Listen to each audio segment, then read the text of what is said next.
जी नाज़रीन, welcome back. एक दफ़ा फिर आपको खुशामदीद कहते हैं सेट एंटरटेनमेंट HD की खुसूसी इफ्तार नशरियात मुस्कुराता रमज़ान डॉक्टर बुलंद इकबाल के साथ, और हमारे साथ बड़े ज़बरदस्त से गेस्ट आज मौजूद हैं। Group managing director Medicam group of companies जनाब जुनैद खलील नैनीताल वाला साहब हमारे साथ मौजूद हैं, और हमारे साथ मर्क्यूरी ग्रुप के CEO जनाब आबिद मजीद गोडिल साहब मौजूद हैं। और ब्रेक पे जाने से पहले इन दोनों मेहमानों से बात हो रही थी बिज़नेस के हवाले से, और जिस तरीके से जो प्रोडक्ट का मेयार को मेंटेन रखने की बात होती है उस पर जुनैद साहब से अब गुफ्तगू करना चाहेंगे। सर, एक तरफ सारा बिजनेस और ये चीज़ें, दूसरी तरफ स्पोर्ट्स, दोनों फुल टाइम जॉब है। स्पोर्ट्समैन के लिए बिजनेस करना आसान नहीं होता, बिजनेसमैन के लिए स्पोर्ट्स को टाइम देना आसान नहीं होता। आप कैसे मैनेज करते हैं सर, ये बताएं। ब्रेक से पहले आपने आबिद भाई से ना एक सवाल पूछा था सोशलाइजेशन का। हाँ। कोविड के बाद ये बेसिकली हम दोनों ने मिलकर डिसाइड किया था कि अच्छा। अब हम जो है ना वो थोड़ा सा सोशल अपेयरेंस जो है ना वो देना शुरू करते हैं, थोड़ी सोशलाइजेशन करना शुरू करते हैं। हाँ। और पहली दावत में हम दोनों साथ ही गए थे। अच्छा। उसके बाद ये अकेले रह गए, मैं निकल गया रास्ते से, क्योंकि मुझसे जो है ना वो ये हाँ। अपेयरेंसेस जाके जो है ना दावतें अटेंड जो है ना वो होती नहीं है। मेरे बेसिकली जो है ना वो टाइम मैनेजमेंट जो है ना बेसिक मेरी जो क्वालिटीज है ना वो बेसिकली टाइम मैनेजमेंट है। मैं टाइम का जो है ना बहुत ओवर पाबंद हूँ। हम्म। मतलब मेरे लिए जो है ना वो हर एक चीज़ जो है ना टाइम के हिसाब से जो है ना वो चलती है। तो कारोबार भी मैं टाइम के हिसाब से करता हूँ, और बेसिकली स्पोर्ट्स को भी उस हिसाब से जो है ना मैनेज करता हूँ। और मुझे हमेशा से बचपन से जो है ना वो एक चीज़ की आदत रही है, स्पोर्ट्स हमेशा मेरे साथ जो है ना वो रहा है। और मुझे ऐसा लगता है कि मेरी प्रोडक्टिविटी हम्म। जिस वक्त कम होना शुरू होती है, इसका मतलब ये है कि जी मेरे सेल्फ चार्ज नहीं है, यानी मेरी बैटरी चार्ज नहीं है। और मेरी बैटरी चार्ज जो है ना वो कोई ना कोई किसी ना किसी खेल से ही जो है ना वो होती है। सही आइदर मैं बात। क्रिकेट खेल लूँ, बैडमिंटन खेल लूँ, या बाद में जो है ना वो मैंने पोलो खेलना शुरू किया, या मैं पोलो खेल लूँ। पोलो भी आपने खेले माशाल्लाह। KN एकेडमी में क्योंकि हॉर्स राइडिंग होती है, और वहाँ पे बड़ी ज़बरदस्त जो स्टेबल है, और जो वहाँ पे घोड़े हैं वो देखने के काबिल है माशाल्लाह। और बड़ी ज़बरदस्त कलेक्शन है जुनैद खलील साहब की, जिसमें कि क्योंकि पोलो के बड़े शौकीन है। मुश्किल गेम होता है क्या पोलो, या कहते हैं असल लेकिन में लत लग जाती है एक दफ़ा अगर आपने पोलो खेल लिया तो फिर आप कुछ भी करके टाइम निकाल के खेलेंगे। देखिए, एक्चुअली गेम तो मुश्किल है, गेम तो कोई भी आसान नहीं है। अगर आप थोड़ा सा भी अच्छा खेलना शुरू करें तो वो सारी उसके साथ मुश्किलात हैं। बट ये मुश्किल से ज़्यादा है ना डेंजरस गेम है, क्योंकि आप घोड़े के ऊपर हैं और साथ साथ जो है ना वो आप बॉल भी कंट्रोल कर रहे हैं, और अपनी अपनी अपनी स्टिक भी कंट्रोल करनी है। तो थोड़ा सा जो है ना डेंजरस गेम हो जाता है। बट कभी यू आर इंजर्ड राइट, हुए? इंजर्ड तो नहीं हो, लेकिन गिरा बहुत हूँ। मतलब अल्हम्दुलिल्लाह अब तक तो बचा हुआ ही हूँ, बट मतलब बस आप समझे कोने कोने पे जो है ना वो बचा हुआ है। माशाल्लाह। But it's overall it's a very dangerous game. तो हम्म। टाइम मैनेजमेंट ही सारी चीज़ें, कारोबार भी टाइम के हिसाब से करता हूँ, और फिर अपने जो है ना वो दोस्त अहबाब को भी टाइम, सही साथ साथ बात। खेल को भी टाइम, फैमिली को हम्म। भी टाइम। तो इसलिए जो है ना वो सारी चीज़ें अल्हम्दुलिल्लाह मैनेज हो जाती मैनेज हो जाती है। आबिद साहब, मुझे बताइएगा, माशाल्लाह आप इतनी गैदरिंग्स में जाते हैं और लोगों से इतने मिलते हैं, तो सर डेली कोई ना कोई गैदरिंग सोशलाइजेशन थक नहीं जाते? फिर सुबह ऑफिस भी जाना होता है। बुलंद साहब देखें, ये दो चीज़ें मैंने सीखी हैं। जैसा भी जुनेद ने कहा ना कि अगर आपको कोई भी चीज़ करनी है तो टाइम हम्म। मैनेज ही करना पड़ता है। हम्म। अच्छा, हम पहले निस्बत देखता हूँ 2019 से पहले ना, तो मुझे किसी साहब ने कहा कि यार हम अपना कुछ टाइम होता है जो हम ज़ाया कर रहे होते हैं, जिसे हमें पता नहीं चलता। हम्म। तो उसको अगर हम प्रोडक्टिव बनाए ना, तो हमारे पास दिन में एक अच्छा खासा टाइम होता है जिसमें हम अपने पॉजिटिव काम कर सकते हैं। जैसे जुनेद का शौक से स्पोर्ट्स का है, किसी का कुछ और शौक होता है, तो हम्म। हमारे पास अल्लाह ताला ने एक 24 घंटे का एक पूरा शेड्यूल दिया है। अगर हम उसको सही यूटिलाइज करें तो वी हैव इनफ टाइम। वो इतना टाइम होता है कि उसके बाद भी हमारे पास एक टाइम बच जाता है जिसको हम मी टाइम कहते हैं, वो भी हम निकाल सकते हैं। तो माशाल्लाह। अगर आप सुबह शेड्यूल सही करें, बिजनेस के लिए टाइम दें, फैमिली के लिए टाइम दें, मी टाइम दें, उसके बाद आपके पास एक इनफ टाइम होता है जिसके लिए आप सोशलाइजिंग भी कर सकते हैं। और मैंने आपको कहा ना कि एक इंसान के लिए होता है अपनी ज़ात से बाहर आके कुछ करने के लिए, तो वो मैंने हमेशा रखा हुआ है कि यार अपने लिए तो आदमी कुछ ना कुछ करता ही है, बट आदमी को चाहिए कि कुछ अल्लाह ताला ने उसको जो चीज़ें नवाजी हैं उसमें कुछ ना कुछ पोर्शन जो दूसरे लोगों का है उसको दिया जाए। और उसमें एक वक्त भी है जिससे आप लोगों से मिलते हैं, उनके दुख दर्द, उनकी अच्छाइयाँ पता चलती हैं। तो मेरा मानना है कि आदमी मिलने से बहुत कुछ सीखता है। आबिद साहब, एक ख़ास सोशल सर्कल रखते हैं, या ये सर्कल बढ़ता जा रहा है और इसकी कोई लिमिट नहीं रखी हुई? आपने कहा बस ठीक है, दोस्त से दोस्त बनते जाते हैं, आप मुख्तलिफ जगहों पे जाते हैं, या वैसे एक सर्कल में आप मूव करते हैं, ये बताइए। देखें, शुरू में तो सच्ची बात है बहुत लिमिटेड सर्कल था, हाँ। और बहुत शुरू में पूछे तो हम 5-6 लोगों का ही सर्कल था जिसमें जुनीद भी शामिल है।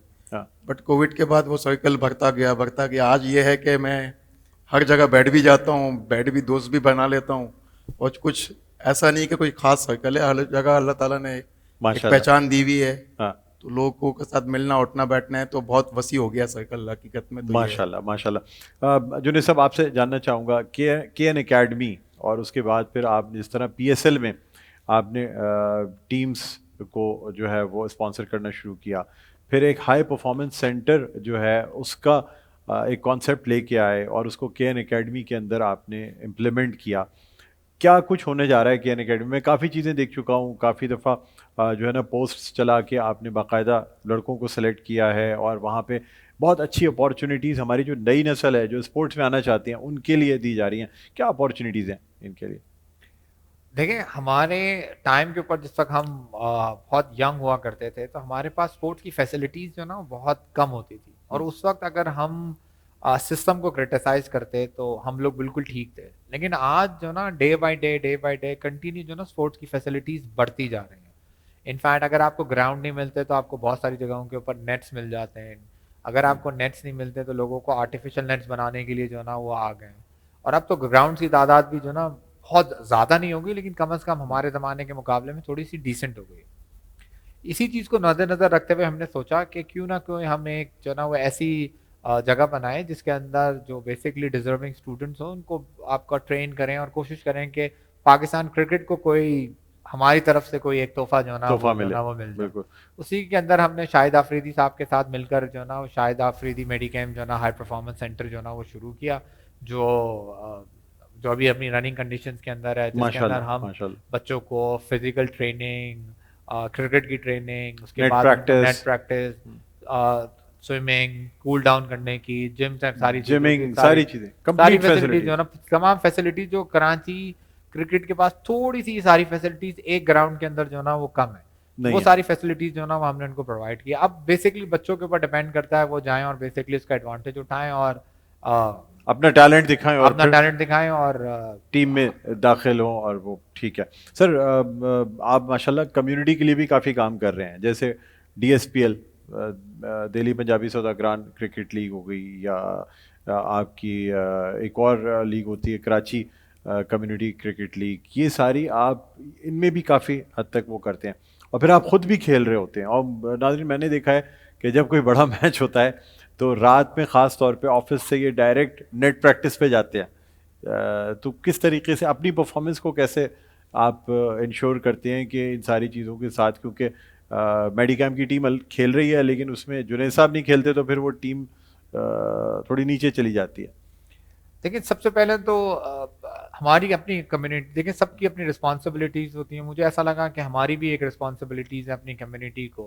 हमारी कम्युनिटी जो ना इट्स बेसिकली प्योर जो ना बिजनेसमैन कम्युनिटी है। हमारे यहाँ स्पोर्ट्स बहुत ज़्यादा जो ना वो इंडक्ट नहीं है और अगर है भी तो वो कोने खाँचों के अंदर टेप बॉल या इन सारी चीज़ों की तरफ जो ना वो ज़्यादा जो ना वो लगे हुए थे।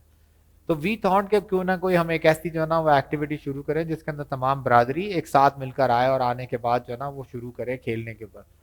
ये आइडिया बेसिकली हमारा नहीं था, आइडिया जो ना बेसिकली हमने मेमन हज़ात से जो ना वो लिया था। उनके अंदर जो ना हमने देखा कि उनके यहाँ तो बहुत ही ज़बरदस्त किस्म की जो ना वो लीग हाँ, ऑर्गेनाइज हो लीग्स रही बड़ी थी। ज़बरदस्त होती हैं। इनिशिएटिव हमने लिया और उसके बाद आहिस्ता-आहिस्ता आज माशाल्लाह बढ़ते-बढ़ते हाँ, हमारी जो लीग उसका स्टैंडर्ड जो ना वो ऑलमोस्ट हम मेमनों के बराबर तक तो जो ना वो पहुँच गई। बिल्कुल बिल्कुल। इनफैक्ट मेरा अपना ही जो ना भतीजा जो ना माशाल्लाह फर्स्ट क्लास क्रिकेट हमारी लीग से जो निकल के जो ना वो पाकिस्तान के अंदर फर्स्ट क्लास क्रिकेट जो ना वो खेल गया। और जहाँ तक अपनी बात है वो ये है कि खुद सेल्फ सेटिस्फैक्शन नहीं होती जब तक परफॉर्मेंस ना हो। तो परफॉर्मेंस के लिए प्रैक्टिस करना, टाइम देना, मेहनत करना जो ना वो बहुत ज़रूरी है। और ठीक। फिर अगर आप यंग लड़कों में कम्पीट कर रहे हैं जिनकी उम्र 20 से 25 साल के दरमियान में, तो फिर आपको उनके साथ, हाँ, बगैर प्रैक्टिस किए हुए तो आप ग्राउंड में उतर नहीं सकते। तो बस वही कोशिश होती है कि कई लोगों को ये फील ना हो कि ये टीम के मालिक हैं तो बेसिकली टीम के ऊपर लायबिलिटी बने हुए हैं। तो मैं ये चाहता हूँ कि अगर मैं टीम का मालिक हूँ, टीम ओन कर रहा हूँ, तो I should be an asset of a team rather than a liability. Definitely. Abid Majeed Godil Sahab, मुझे ये बताइएगा कि अब चूंकि हमारे मुल्क में ज़्यादातर चीज़ें एक्सपोर्ट की तरफ जाती हैं और चीज़ों को इनोवेट करना पड़ता है, आगे के क्या प्लान्स हैं आपके एक्सपोर्ट्स के और दूसरी चीज़ों के हवाले से? देखिए अल्हम्दुलिल्लाह जो हमारी प्रोडक्ट है, अगर पोल्ट्री के हवाले से बात की जाए तो हम कुछ जगहों पे डायरेक्ट एक्सपोर्ट नहीं कर रहे, बट हमारी प्रोडक्ट अल्लाह का बहुत करम है कि दुबई में जा रही है, साउथ अफ्रीका जा रही है, माशाल्लाह माशाल्लाह। सऊदी अरब जा रही है। मतलब यूँ कह सकते हैं कि जहाँ जहाँ पाकिस्तानी हैं वहाँ वहाँ मर्करी अल्हम्दुलिल्लाह डिफरेंट चैनल्स वहाँ पहुँच जाती है, कुछ लोग यहाँ से मंगवा लेते हैं। ठीक। आजकल ऑनलाइन का भी काम हो गया है, तो अब एक्सपोर्ट्स का ये है कि दुनिया भर में अपनी पसंद की प्रोडक्ट्स बनाई जाती हैं। ठीक। अच्छा, हमारे कुछ पैटर्न्स हैं जो पाकिस्तानियों को ही पसंद आए हैं इंटरनेशनल लेवल के लिए, उसके लिए हमें अलग पैटर्नाइजिंग, तो उस पर भी काम हो रहा है कि वहाँ के लोगों के लिए वहाँ के हिसाब से मार्केटिंग की जाए, तो उस पर कुछ इनिशियल काम हुआ है, but it's far to go. ठीक है सर, मुझे बताइएगा ओवर 40 वर्ल्ड क्रिकेट चैम्पियनशिप आपने जीती और पाकिस्तान को रिप्रेजेंट किया। सबसे बड़ी बात तो ये कि ग्रीन कोट कहते हैं कि बहुत बड़ी चीज़ होती है, बहुत उसकी फीलिंग ही अलग है जो ग्रीन जैकेट है पाकिस्तान। कैसा लगा आपको? देखिए अल्हम्दुलिल्लाह तकरीबन कोई 35-36 साल हो गए काम करते हुए, कारोबार में आए हुए। बहुत सारी जो है ना लाइफ की सक्सेस स्टोरीज बनी, बहुत सारी जो है ना फेलियर स्टोरीज भी जो है ना बनी।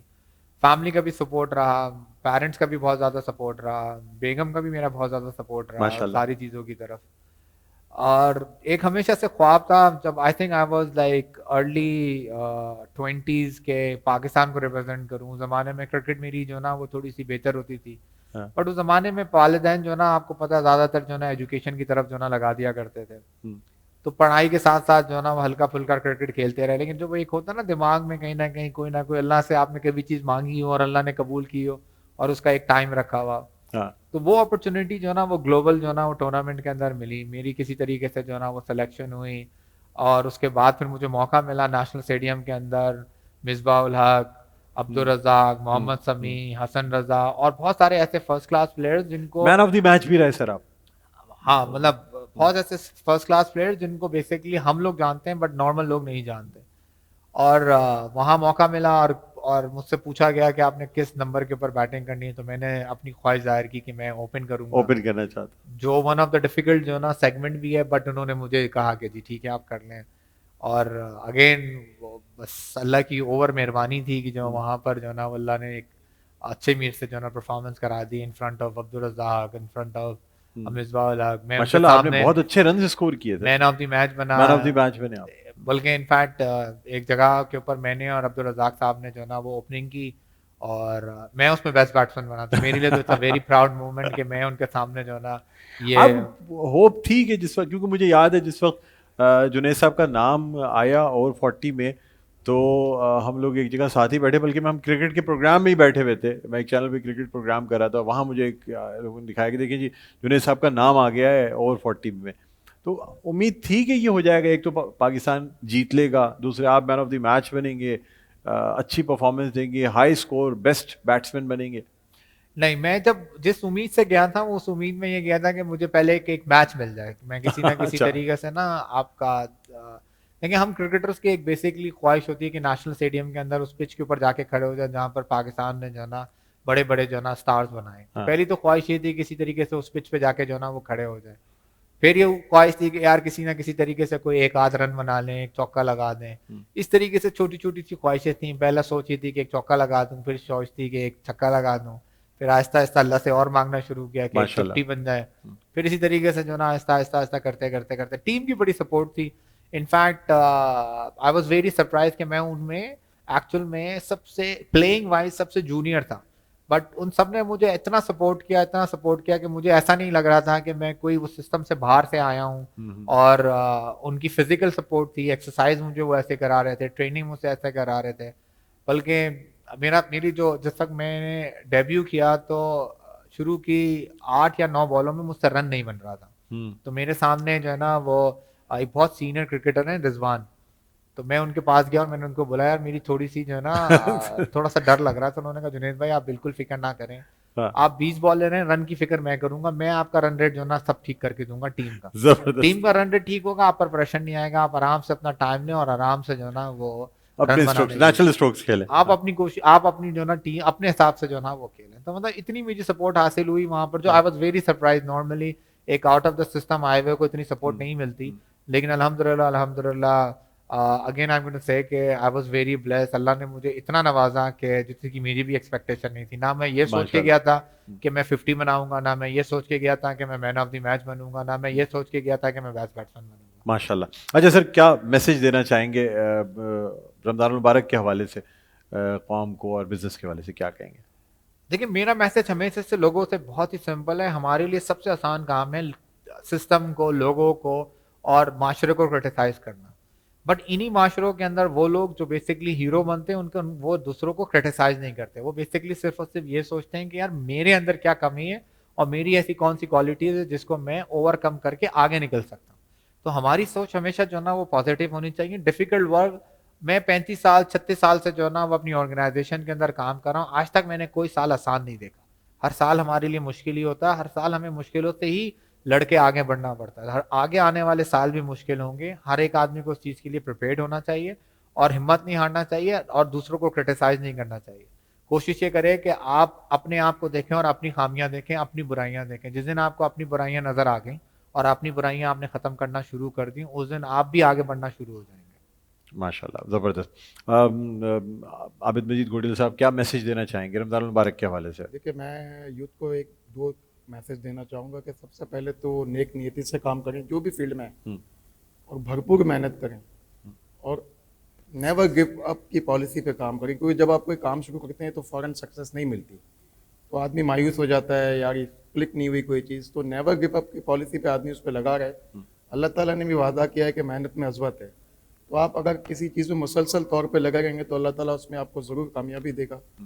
और एज अ कौम हमें सब्र और शुक्र का भी एक ख्याल रखना चाहिए कि अल्लाह ताला ने हमें बहुत सी नेमतें दी हैं, तो सब्र और शुक्र पे भी हमें काम करना चाहिए। ठीक है, बहुत बहुत शुक्रिया जुनैद खलील नैनीताल वाला साहब, आपका बहुत बहुत शुक्रिया, और आबिद मजीद गोडिल साहब, आपका बहुत बहुत शुक्रिया। कुछ गिफ्ट्स हैं जो आपके साथ जाएंगे। सर बैठे, तशरीफ़ रखिए, आप गिफ्ट लेकर आता हूँ। इसमें हमारे पास नेल्सन पेंट्स के गिफ्ट हैम्पर्स हैं, और हमारे साथ जो हैं वो अजवा कुकिंग ऑयल के गिफ्ट हैम्पर्स हैं, मज़ेदार हलीम का गिफ्ट हैम्पर है, ऑफ कोर्स मेडिकैम का गिफ्ट हैम्पर है, और यूनिक बैटरीज़ का गिफ्ट हैम्पर है जो कि जाएगा। और ये मैं देना चाहूँगा, सबसे पहले आबिद भाई को गिफ्ट देते हैं। आबिद भाई, ये यूनिक बैटरीज़ की जानिब से, थैंक यू सर। ये तो हमारा अपना ब्रांड है, आप बैठे मेडिकैम ग्रुप ऑफ कंपनीज की जानिब से जी, ये मज़ेदार हलीम की जानिब से, ये अजवा कुकिंग ऑयल एंड स्पाइसेस की जानिब से, और ये नेल्सन पेंट्स रंग ज़िंदगी का नेल्सन पेंट्स की जानिब से। ठीक है सर, आपके लिए भी कुछ गिफ्ट्स हम देना चाहेंगे, जिसमें कि इस doctor Isa lab and diagnostic centre, इसके अलावा हमारे पास हैं यूनिक बैटरीज़, रूह अफ़ज़ा, ये जुनैद साहब के लिए हैं सर। ये रूह अफ़ज़ा का गिफ्ट हैम्पर है सर, थैंक यू। ये आपके साथ जाएगा, और unique batteries, thank you. And ये doctor Isa lab and diagnostic centre. बैठे सर, तशरीफ़ रखें। बहुत बहुत शुक्रिया सर, बहुत अच्छा लगा। It was an honour for me to have mister Junaid Khalil Nainital वाला Sahab, group managing director Medicam group of companies और CEO मर्क्यूरी, जनाब आबिद मजीद गोडिल साहब। बहुत ज़बरदस्त लगा है, और आप सबका तहे दिल से हम शुक्रगुजार हैं कि आप तशरीफ़ लाए। नाज़रीन, एक वक्फ़ा लेते, वक्फ़े के बाद दोबारा आपकी खिदमत में हाजिर होंगे। कहीं ना जाइएगा, देखते रहिए हमारी खुसूसी नशियात मुस्कुराता रमज़ान डॉक्टर बुलंद इकबाल के साथ।